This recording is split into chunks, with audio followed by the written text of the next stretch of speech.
Katulad nga po ng napag-usapan natin, hindi talaga kinuha ni Jonathan Kuminga ang kanyang qualifying over sa Golden State dahilan para tuluyan siyang maging isang ganap na free agent simula July 1. Mataas na rin naman ang tsansa na hindi na ito bumalik pa sa Warriors matapos nitong sabihin na meron siyang hinanakit sa buong team lalo kay Coach Steve Kerr. Pero hindi lang naman si Kuminga ang nag-iisang player na posibleng mawala sa lineup. Sa katunayan, base sa inilabas na balita ni Monty Paul, marami nga po sa kanyang mga sources ang nagsabi na inaasahan na hindi na maipapanatili pa ng Golden State ang kanilang defensive guard na si Gary Payton II. Bali, magiging isa nga itong ganap na free agent at wala ngang plano ang Golden State na bigyan ito ng bagong kontrata. May ilang mga teams ang willing siyang bigyan ng mas malaking contract sa free agency na hindi afford ng Golden State. Kaya mukhang tuluyan na nga talagang mawawala si Gary Payton II sa kanilang lineup next season.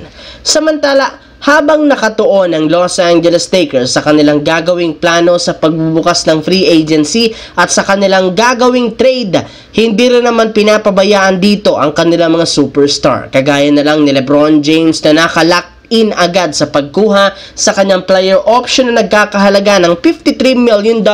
At bagamat bilang na ang mga taon ni LeBron sa liga, gusto pa rin naman ng Lakers na manatili at maglaro ito sa team. At mukhang posible pa rin naman na ito mangyari matapos ilabas na balita ni Dave McManamy na ESPN na balak nga ni LeBron na kumuha ng mas mababang sweldo sa susunod na kukuning kontrata para nga makabuo ang team ng mas malakas na lineup na kanilang magagamit sa titulo. Kaya at syempre kaya nga nitong isakripisyo ang kanyang magiging sweldo sa mga susunod na taon. Sa kabilang banda, syempre kabilang nga ang Orlando Magic sa mga East playoff contender at hindi pa rin naman sila nakakapalag hanggang sa ngayon at nananalo sa mga mas malalakas na team sa East. Maaga pa rin naman silang nalaglag kaya hindi nga nakapagtataka bakit gutom ang kanilang prangkisa na maging competitive muli sa championship. At mukhang magagawa na nga nila ito next season matapos nilang makuha si Desmond Bane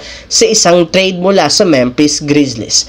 Magkakaroon nga sila ngayon ng isang reliable scorer na aalalay sa kanilang mga forwards kaya isa sila sa magiging tinik sa susunod na taon. Bukod dyan, maswerte rin naman ang kanilang kupunan since hindi nga po makakapaglaro next year ang kanilang karibal kagaya ni Jason Tatum ng Boston, Tyrese Haliburton ng Pacers at si Damian Lillard ng Milwaukee Bucks na lahat nagtamo ng Achilles tear.